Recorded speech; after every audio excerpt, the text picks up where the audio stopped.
The National Investor's motto is, you can get information anywhere, but here you get knowledge. And for well over 40 years now, Chris Temple has imparted that knowledge, an unparalleled, understandable, and useful take on the big picture of the markets and of our world. He has been out in front of what you see on the news every day on many themes. More, Chris has taken this macro knowledge and his unique analytical abilities to uncover unique investment opportunities. Often, he has guided his members to big winners in resources, biotech stocks, and more. His talents and connections often getting him into ground floor opportunities before they are discovered. Without further ado, here is Chris with today's topic. Hello again, folks. Today I'm going to be joined by Niko Cacos. He is most notably, especially for today's purposes, the CEO of Blue Sky Uranium, which you can find on a Toronto Venture Exchange under the symbol BSK. On the OTC market here in the US, the symbol is BKUCF, as you see here on the screen, along with their website and how to follow them on social media and the like, which I would very much suggest and encourage and implore you to do. Now, those of you who have followed me for any length of time know that uranium has been perhaps my favorite non-precious metal commodity for a while now. It's in my top three these days, along with gold and natural gas. Crude oil is looking pretty good as with the low price it hit recently, but still might be suspect if we had an economic shock of some kind. But I think when you look at all the supply and demand fundamentals in the world, the major tailwinds policy-wise, economically, and otherwise that nuclear energy has, you'll agree that this is one of the best stories, if not the best commodity story out there. Before I get into things, the usual preliminaries, either Niko or myself might be making what could be construed as forward-looking statements, so understand that in any exploration phase still, although they're going to be moving toward production with their main resource at Ivana, there is risk, so make sure that you do your homework and your own due diligence on the company. Secondly, as happens from time to time, even though I recommended Blue Sky. And as I'll discuss when I visit with Niko, it's the only uranium company of its kind that is on my recommended list. You know, I've got a few of the big names, either directly or indirectly through ETFs, but this is the only exploration junior that's a small company like Blue Sky that's on my list for very unique reasons having to do with not only its deposit and whatnot. So I've always liked those attributes, even though the market has not recognized them near as much as it should. And based on those attributes and those merits, they're on my recommended list. But from time to time, as the company did recently, they do engage National Investor Publishing to do some augmented copywriting and media work and things like that, of which this video is a part. So be mindful of that as well. Most recently, a couple of months ago, I did one of my occasional visits with one of the best, if not the best, expert on uranium. Certainly in the U.S., one of the best in the world, Scott Melby, a friend of many, many years, who is an executive of a couple other uranium-related companies, as some of you know. And I'm going to have the link in the show notes to the most recent discussion I had with him. But that'll give you background on why he and I both believe that not only is Act Two, as I've called it, for uranium's secular bull market, which started a few years ago, seeming to finally get underway again. But as he commented to me a while back, and I had used this particular term in a while myself, it could very well be a rip your face off kind of rally because there is still such a yawning gap between the amount of uranium that's going to be needed in the years immediately ahead and what is slated to be produced, that the price of uranium, I think, is going to recover substantially from where we settled in this bull market correction not that long ago. And I've shown you from Blue Sky's own deck here, both the supply-demand gap long term, as well as the uranium price. And I remain very convinced that inside of a couple of years or so, we will exceed the highs we've already seen and then some for this move for a whole lot of reasons. I like Blue Sky because it's got a ready-made customer in the government of Argentina. It's one of the hottest stories in the world right now as far as jurisdiction are concerned with the pro-business and even libertarian policies of President Milei, who has proven a lot of the naysayers wrong since he has been in office. And I'm happy for the people of Argentina and their lot in life, and it bodes well for the future of business overall in that country, let alone for the future of specifically Blue Sky Uranium and some of the other companies that you're going to be hearing about. And one more quick thing before I bring Niko on. From time to time, I dust off my various sector special issues. There's a new wave of those coming here before we get too deep into the summer.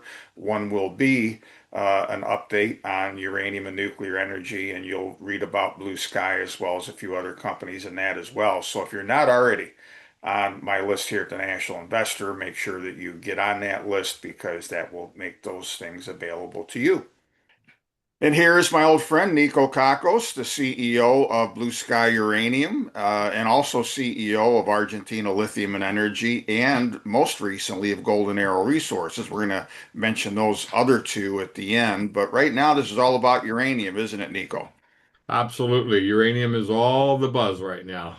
Well, you know, I said before you came on that there is not a single commodity, and I've been saying this now, as you know, for a few years, and you've been saying the same thing, I think, that's got a better supply and demand setup, a better policy setup, and all the rest of it in the world than uranium and nuclear energy. You know, we've got still a lot of jostling over fossil fuels, over extractive industries, for base metals, for battery metals, all kinds of things.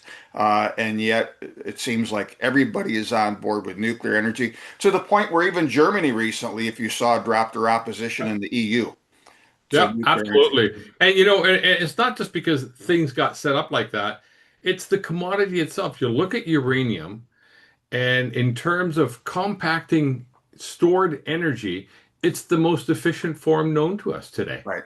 It's very compact. It's very compressed. It's not like burning wood. It's not, the oil is more compressed than wood, right? There's more energy in a pound of oil than there is, say, in a pound of wood. But in a pound of uranium, there's a lot of energy in there. So it's efficient, it's safe, it's got all the accolades that go with it. So it's not surprising to see that the world now is finally growing up to go down nuclear to really get into the 21st century here. Well, right, and at very long last, and not to belabor this because I want to dive right back into Blue Sky's story for us. But folks, like I said before Niko came on, and I referred to a conversation I had recently with Scott Melby, who is the head of the Uranium Producers of America, a vice president of UEC, president of Uranium Royalty Corporation, one of the single smartest guys and most traveled guys on this planet in the Agreed. industry.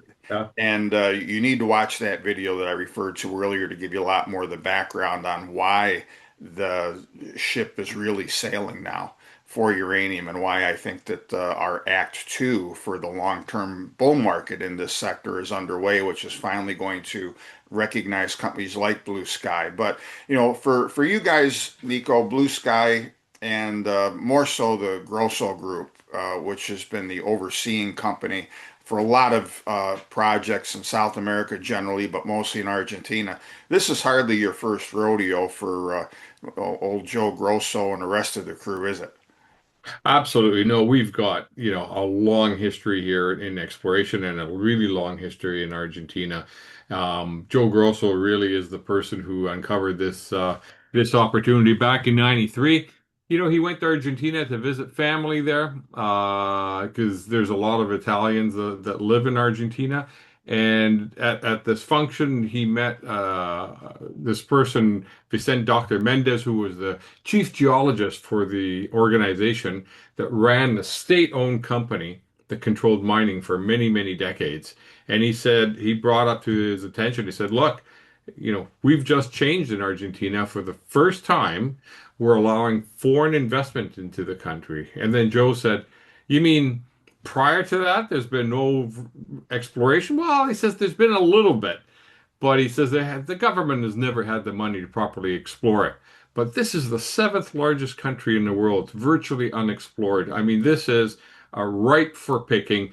Joe recognized that opportunity, very quickly organized, incorporated a company, made this Dr. Vendes the immediate president there in Argentina, and came back to Vancouver and said to me, let's put some much money as possible. This is a once in a lifetime opportunity because there's a lot of potential in Argentina to make many, many discoveries. And that prediction played out over the course of the 3 decades that we've been active in Argentina. We've made 5 discoveries. That's not a bad batting average. We discovered the Guacamayo gold mine, which is still in production. We discovered Navidad, which is the world's largest silver deposit, now owned by Pan American Silver. We discovered Chinchilla silver lead zinc mine with Golden Arrow. We took it from discovery all the way up into production, and that was a huge event. We've discovered lithium up north in with Argentina Lithium, and now with the company we're talking about, Amarillo Grande, a huge uranium, not just a uranium deposit, a uranium district in Argentina that has all the potential and earmarkings to become like these massive world-class Kazakhstani deposits with some of the lowest operating costs. So, and there's still more to be found. Well, and the reason they have some of the lowest operating costs, and I wanted you to give us an overview and a reminder of the nature of this, but generally speaking, you've got about a 145-kilometer long district that stretches from northwest to southeast, all on Yeah, the same trend. Your existing resource, which you beefed up a while ago, so most of the 17 some odd million pounds of the existing uranium resource now is measured and indicated, the majority of that's it, right. not inferred any longer. So that's a higher confidence, so much of a higher confidence that you've now got a really serious and deep-pocketed big brother in there to advance the thing to production. We're going to come back to them in a minute. But what's interesting about it, when I first learned about this with you guys several years ago, Niko, is that the nature of the material there is rather remarkable in that you essentially are dealing with loose, unconsolidated material that's got low grades, but uniformly low grades. It's all at surface, so your costs to strip it and everything are cheap. And it's a fairly homogeneous deposit. You guys have really only scratched the surface with Ivana, really, so far. Literally, yes. And you've got way other targets within that same trend, the 145-kilometer trend, let alone a couple other exploration targets that we're going to talk about toward the end. But take us backward to your discovery of this thing and how you found that this is really it's as low-hanging fruit as you can imagine when you're talking about a mining operation potentially, just as far as the mechanics of it. You're not blasting, you're not digging holes, half a mile or a mile underground. You just strip mining an operation. In fact, it's more akin to a gravel operation than it is to a mining operation because the ground is unconsolidated. And the other neat attribute here, it's at surface. It's within the first 15 meters of from surface down to 15 meters. So that makes it, you don't need to go very deep. There is potential for deeper horizons, but like I said, this is low-hanging fruit. So it's amazing that no one else has discovered this before, because there hasn't been really much exploration in that country. That's one of the reasons. But this is the geology here is known as a sandstone type of deposit, which is similar to the deposits that we have in Kazakhstan, which, by the way, supply almost half the world's uranium simply because of their low cost nature and big size. These kinds of deposits tend to occur in clusters and really accumulate a lot of uranium pounds. We found our first deposit. There are targets here immediately surrounding our Ivana deposit and throughout this entire 145-kilometer area. We spent the last 15 years or so doing, mapping out our exploration, identifying all these targets. So there's lots of possibility. We've identified many, many targets that have the potential to have more of these uranium deposits. Now, as a junior company, we really focused on one. We've developed it, brought in a partner, like you've said, and now we're free, and I guess we'll talk about this later too. To look at the balance of this Right. massive 300,000 hectare package that we've got. A junior company can only choose so much of an elephant at a time. Sure. Well, look, the partner that you brought in, COAM, is the acronym. They're a Yeah, big Spanish concern, but with deep history and very deep connections to the government of Argentina. yeah. Um, They're actually to say, Chris, COAM is they incorporated a company in Spain to help do this joint venture, but they are an Argentine company though, okay. Corporation on America. Yeah. Right. And very well connected. They've been involved in a lot of different industries, right at the top of the list as far as a conglomerate driving the infrastructure and everything of the whole country forward. And I'm sure they see the two things that I did. I mean, I've had folks in, Cameco, UEC, which I mentioned earlier, a few of the other larger cap uranium companies, a few of the infrastructure plays. New Scale Power has been a huge winner for us, as you and I were discussing before we recorded it, kind of a segue story.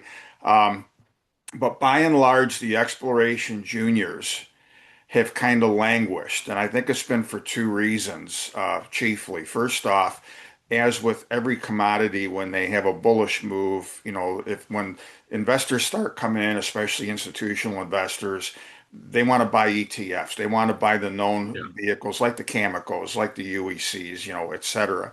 And the other thing is, I think that those of us who followed the industry even wondered how long it was going to take before a lot of these smaller deposits not only would be at the place that you're nearing with Ivana to be a development stage project before too Yeah. much longer potentially. But how soon is that uranium really going to be needed? Okay, because a lot of the bigger companies have got still some lax capacity. They're going to start bringing production back on. And I mentioned earlier, and I don't know if you got to watch this yourself or not, but and folks, I want to make sure that I have the link to this discussion with Scott Melby in the notes. He floored me when he and I talked not quite 2 months ago, as you and I are recording this, and kind of updating our overall macro view.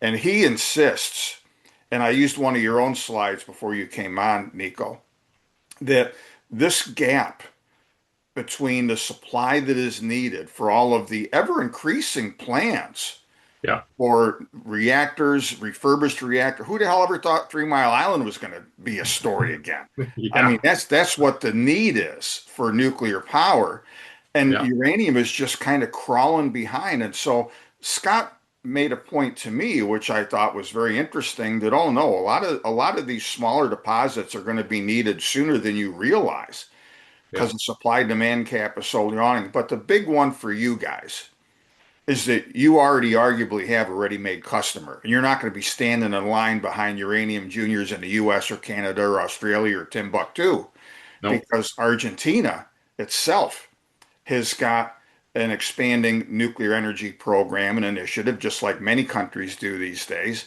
And guess who is the first in line when they're required to use when it's available domestic source? And that's you guys. That's right. And so I suspect COAM figured that out also, and that they're not going to be waiting forever, but that this is a very economic deposit. When you guys put out the PEA that you did, those were phenomenal numbers, high NPV, quick payback under 2 years. And that's at the current, I believe, low price of uranium, which is not going to last. Yeah. I think we go back to triple digits inside of a year, Yeah. personally. Okay. And even at these prices, we're producing a what? Under $25 a pound Yeah. is Yeah. PEA numbers. When the Very, very. spot price right now is back in the low 70s or Yeah. thereabouts, after it was in the 60s for a while for reasons that didn't, weren't going to last. And again, I think long term we go way higher than this. We will eventually in the next year or two exceed the bull market highs that we saw for uranium, which was $110 a pound on the spot, give or take a little Yeah. bit. But give us a quick walk through COAM and how this deal came to be and how it's a great deal in the end for Blue Sky shareholders. Because now you have somebody who is going to take this thing in production, and you guys are along for the ride with a nice 20% carried interest. Well, I gotta say we couldn't have picked a better partner for our Ivana Yeah. project than COAM. COAM is as an Argentine group, it's a very, very important business group in Argentina. They're very diversified. They're family owned. They are the way I describe them. Sometimes I think of them as kind of like the Carlos Slim of Argentina. They own a little bit of everything, and they're extremely well connected. In fact, the president of Argentina, Milei, he used to work for them until very recently. He was their chief economist. So they have a very good connection to the government, and they understand that. So, and I think this deal came together for a couple of reasons. Number one, the timing was right for our project and for uranium. They could see that the uranium cycle is about to take off. They are a very astute business group. They could see the opportunity. They thought, okay, we need to get into uranium. And then number two, I think they looked at the business environment in Argentina. They realized that things have changed here, and they're changing, and they have a better reading of it than I do, than most even Argentinian business groups do. And that comes together, and they see this opportunity. Here we have the largest, most advanced uranium project in Argentina. We have a ready-made customer, like you said.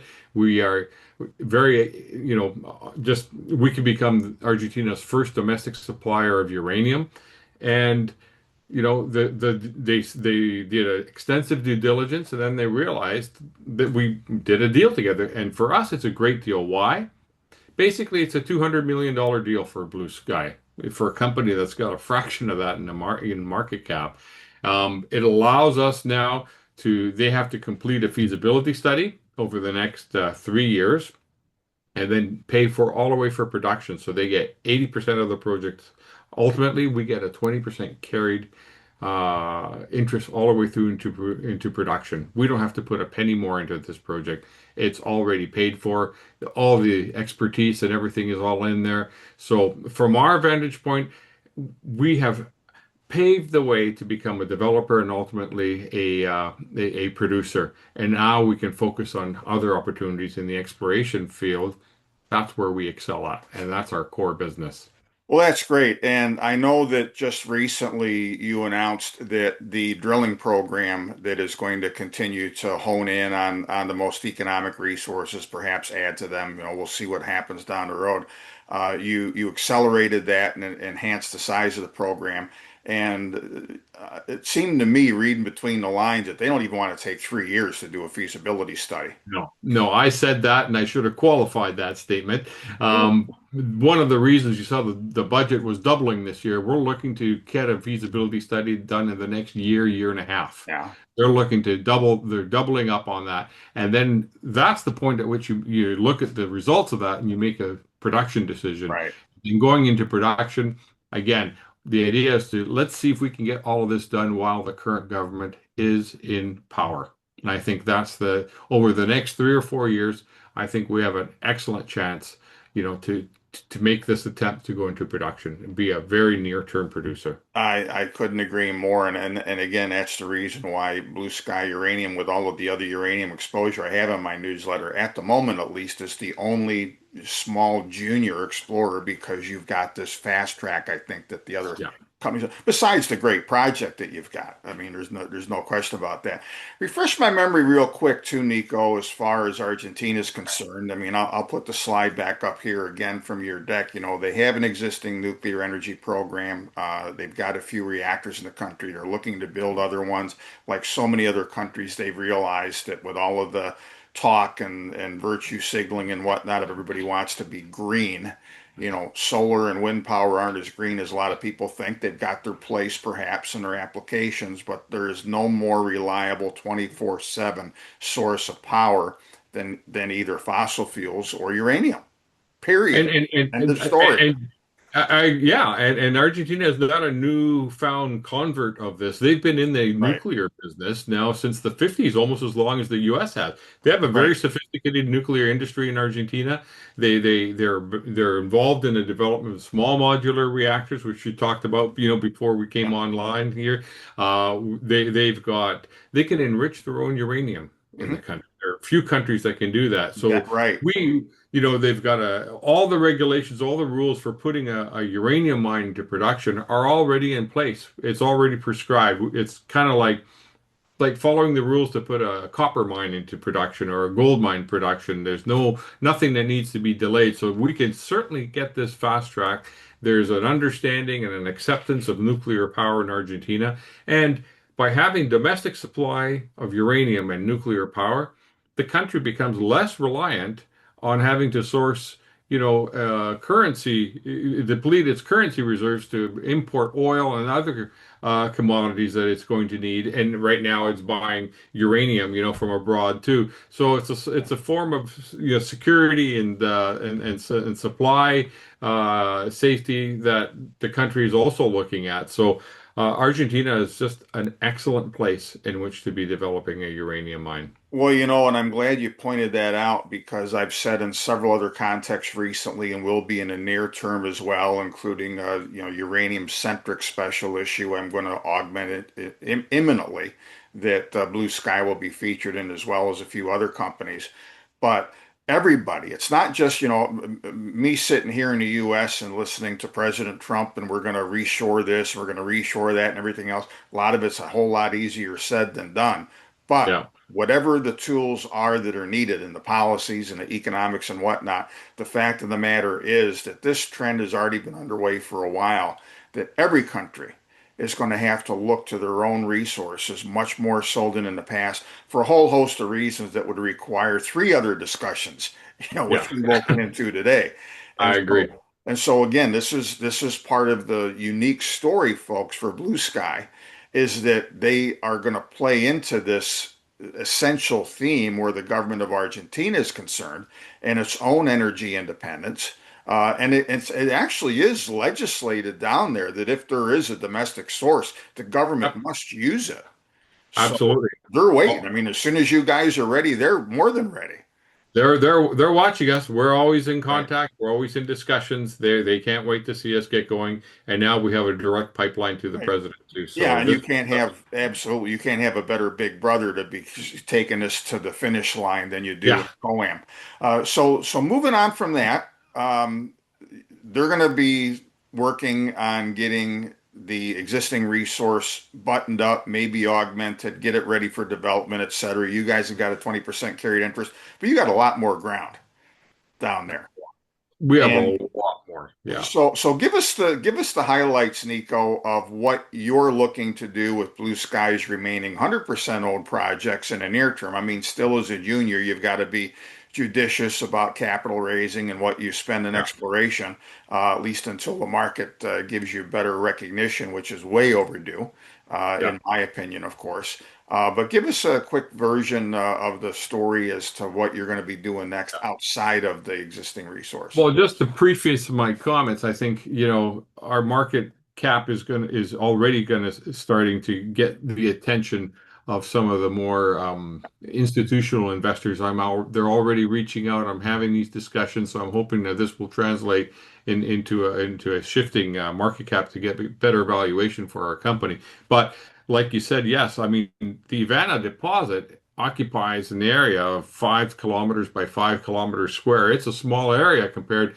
to this whole 150 kilometer, 145 kilometer long trend that's and 50 kilometers wide. It's an enormous trend. So the rest of the area, we have already walked through it. We've identified targets. We've ranked some of these targets. So now our team is ready to get out there and to begin to, now that we also understand the geological controls that yield to mineralization, I think we have a better understanding to more effectively target where some of these deposits can be. And beyond that, we're also looking at other areas throughout that we own in Argentina. Mendoza. When I say Mendoza, most people think, oh, wonderful Malbec wine. Well, Mendoza province has just recently, in the last year, opened up select regions of their province to uranium mining. Now, there's been uranium mining in the past there, so there are some very prospective zones. We've picked up a couple of projects there. We're doing some desktop analysis right now, but I think keep your ears pierced open for that. some of the results. And then other provinces like in Chubut to the south of where our current project is, we own again a decent sized package of properties. Province has traditionally been against mining in general, but with the new Malay government, provinces are taking a relook at their economic policies and they're opening up mining again. And Malay is basically saying, look, if you've got a province that you've got an economic activity and you're holding it back, well, don't expect to see transfer payments coming towards you. So there's a lot of pressure going that way, and a lot of these provinces now are opening up and becoming much more friendly to mining. And some of these projects have excellent potential. So we have a lot. And like I said, we're going to focus on the most prospective one because as a junior, you can't do everything at once, but it is an exciting time for us, though. Well, it is. And when you talk about, and there's always a balance between taking advantage, especially if you're still classified as, relative terms anyway, an emerging country, Yeah, taking advantage of mineral resources that have yet to be exploited, but doing it in an environmentally friendly way. I'll tell you who has really wowed me in the recent past as an evangelist for Argentina and its mining industry is Rob McEwen. yeah, Rob McEwen's a rock star. He's one of the best known people for people who follow mining for years, one of the most successful. And the copper project that he is working on down there, this is the future. This is a state of the art green yeah, mining project where there are so many things that they have done. And I'm going to also include a link to his story on here so people can see just how responsible mining can be now. And he's in a hell of a lot more of an out of the way place than you guys are yeah. with that project. And yet I've heard him talk about this a few different times in the recent past, Niko. And I'll tell you what, folks, it's an up and coming story. And I think that aside from Ecuador, Argentina, when you compare, the business that's done in the past, the mining business that's done in the past, and et cetera, I think those two are probably the least exploited countries in the whole of South America. Great. I mean, Yeah, Peru's got a very established copper industry, some other things. Chile probably more so. yeah, Brazil is up there. But, Argentina's kind of a laggard. Ecuador is really a laggard, but it's coming on, as they yeah, clean up some of the recent violence and so forth in that country. And especially with a lot of the macro things going on in the world, I think South America is going to be a major economic power in the decades ahead as the whole world, which is short of almost every resource you can imagine, looks to the places that have abundant resources and can be yeah. taken out economically, et cetera, and done right. Unlike a That's lot right. of things in the past in North America and established jurisdictions, they weren't always done right in the past, frankly. But Argentina's been a great story. The government there under President Milei, he has thrown back a lot of the brickbats of the naysayers from before he got in and right after he got in. He's proven himself to a great extent on a variety of things. I hope I can say that in a year or two from now in the U.S. with our president. We'll see. I know his heart's in the right Yeah, place, but he's got a lot of opposition. But yeah, Malay has been able to really start to transform Argentina. You guys, as we close up our the Grasso group, and you personally are at the helm of other projects down there. I mentioned Argentina Lithium and Energy, and that's another story where again a small junior in an out of the way place. I don't think you've gotten the recognition in the market you deserve, but a while back you got recognition from somebody who counts long term, yeah. and that was Stellantis That's right. who looks at the lithium resource you're sitting on in an area. And Argentina is really emerging as much as anything is a new lithium powerhouse. They may be one of the biggest exporters in the world in the sight of the next 5 to 10 years. So you've got Argentina Lithium and Energy, and then you just were asked by Joe to take the helm for now, at least of Golden Arrow Resources. Let him throttle back a little bit. He's not a spring chicken, even though he still loves what he does. But Yeah. he wants you in there because you've got the CEO chops, and you'll get that ready for further development and something else. So give us a quick commercial on both of those companies, Niko, before we leave. Be happy to. I mean, with Argentina Lithium, you're right. Stellantis partnered up with us. In fact, the only other company Stellantis has partnered up in Argentina is with Rob McEwen in his copper project there. So Right. it's definitely a stamp of approval for what we're doing there. And our project is looking fantastic. We're in the right area. We've got lithium. We're working very, very closely with Stellantis, trying to see how we're, to get the project up and running and, what's going to be involved to develop this. I hope to have some news coming soon. We're on the same salar, salt brine lake that Rio Tinto is, that's invested billions of dollars in there right now.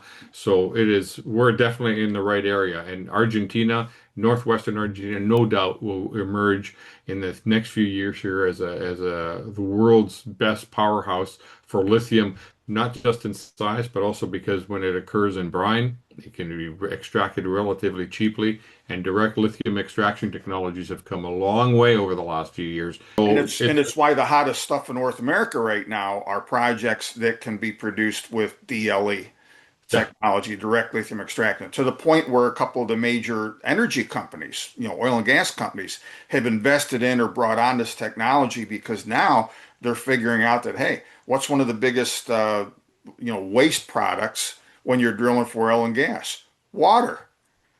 yeah. Guess what the water has in it? You know, Exactly. and so you've already spent most of the money to develop something. Now they're looking, okay, well we can also be a lithium company now. ExxonMobil is one of the big ones that's been all over this. So anyway, so that's a cool story, that Argentina Lithium and Energy is also not getting the respect it deserves, but it's also on my list of recommendations. And last but not least, the story I have to confess I'm not as familiar with as I should be is Well, Golden Arrow, because I know you've come out with some pretty nice news in the recent past on Golden Arrow. Golden Arrow, we're just over the fence here into Chile in one of the best copper areas in the world. We're with with San Pietro there. We are smack in the middle of Capstone's Mantos Verde and San Domingo projects, where there's billions of dollars of capex going, putting that into production. We've got all the ground basically in between these two, and just over a month ago, we released our first maiden resource, just under 500 million tons of copper equivalent. This is a monster deposit, and the only reason we stopped is because the company basically we were running out of money, and I said, well, if we're going to stop, let's put a little bit of put a cherry on top of this and announce a resource and let our investors at least know what we've done in the last Right. year. So there's a lot of upsides here that's still remaining. There's a potential here to definitely increase, this deposit. We're right now in the midst of seeking out a strategic partner to come in to fund this next phase of exploration. We're going to need like 20 million bucks basically to go forward, and I think after that we'll also do complete a PEA, preliminary economic analysis. That'll be an even fancier bow to put on top. I think this has all the markings to be a world-class deposit here in an area that sees giant copper deposits everywhere. And copper, if you're going to electrify the world, using uranium as energy, storing it with lithium, heck, you're going to need copper wire to make that electricity run through and connect it to everything. It just makes sense. Well, I have said for a while that my top three commodities near term are gold, uranium, and natural gas. My next choice is copper. It's been interesting to see that copper's price, with all of the stuff going on in the world, has been fairly well behaved Yeah. recently compared to some of the other base metals. I think a lot of that people got faked out when we had a pop recently because of people stockpiling copper ahead of, what tariffs may or may not come or were coming. Then the price fluttered back down. It strengthened again as we're, recording this here on the 2nd of June. There are still some macro headwinds in the world where, if all of a sudden you had another economic crisis or a recession or something like that, no matter what the underlying fundamentals are, copper would probably soften again, as it always does. But all that said, when you look at the long-term deficit for copper, it's as stark as the deficit is for uranium. in the Yeah, nuclear energy space. that's I right. don't think it's as well known as the uranium story has come to be a bit more in the recent past, but it's there. So whatever the near term, I mean, copper is another one that's going to have a very, very long secular bull market resume again one of these days. And I'm going to be doing a little bit more homework on Golden Arrow, I promise you, Nico. And folks, I've put up the just brief information on both companies as he's talked about them. I'll have the addresses of each of these other companies' websites in the show notes here. Check them out, kick the tires. But for present purposes, Nico, we're going to be all over Blue Sky, and happy to see that COAM is going to be aggressively moving this forward. And I think as they do and the word gets out, I think you guys are finally going to get the re-rating you deserve. So, Yeah. folks, here again on the screen, keep in touch with Blue Sky Uranium. Visit their website, follow them on social media. They're pretty active on there. Keep up with yours truly. Again, in the near term, we're going to have more uranium industry propaganda out there, and Blue Sky is going to be part of it. Because again, this is one of the best stories. And frankly, unlike even copper, like I said a minute ago, Nico, I think uranium is the one that has got the most potential resilience. I mean, even if we had a global recession or there was some kind of angst with global markets and stuff like that, I mean, everything's going to get hit to some extent if we had a new global Sure. crisis. I don't care who you are or what you are.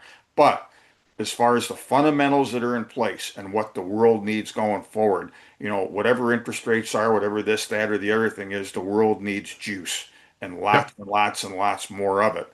And among exploration juniors of your peer group, market cap wise, I think you're at the top again for all the reasons we've discussed, but most of all because you've already got a customer. Nobody Yeah. else can say that pretty much. Yeah, So, exactly. so congratulations on all of this to date. My best to Sean and David and Joe and the rest of the crew, and look forward to catching up later. Real pleasure, crew. Chris, always a pleasure. Thank you. Take care. For much more of the National Investor's cutting-edge content and actionable investment opportunities, make sure to subscribe to Chris's free content at nationalinvestor.com. And don't forget to like this video and subscribe to this channel too. Thanks for tuning in, and we'll see you next time.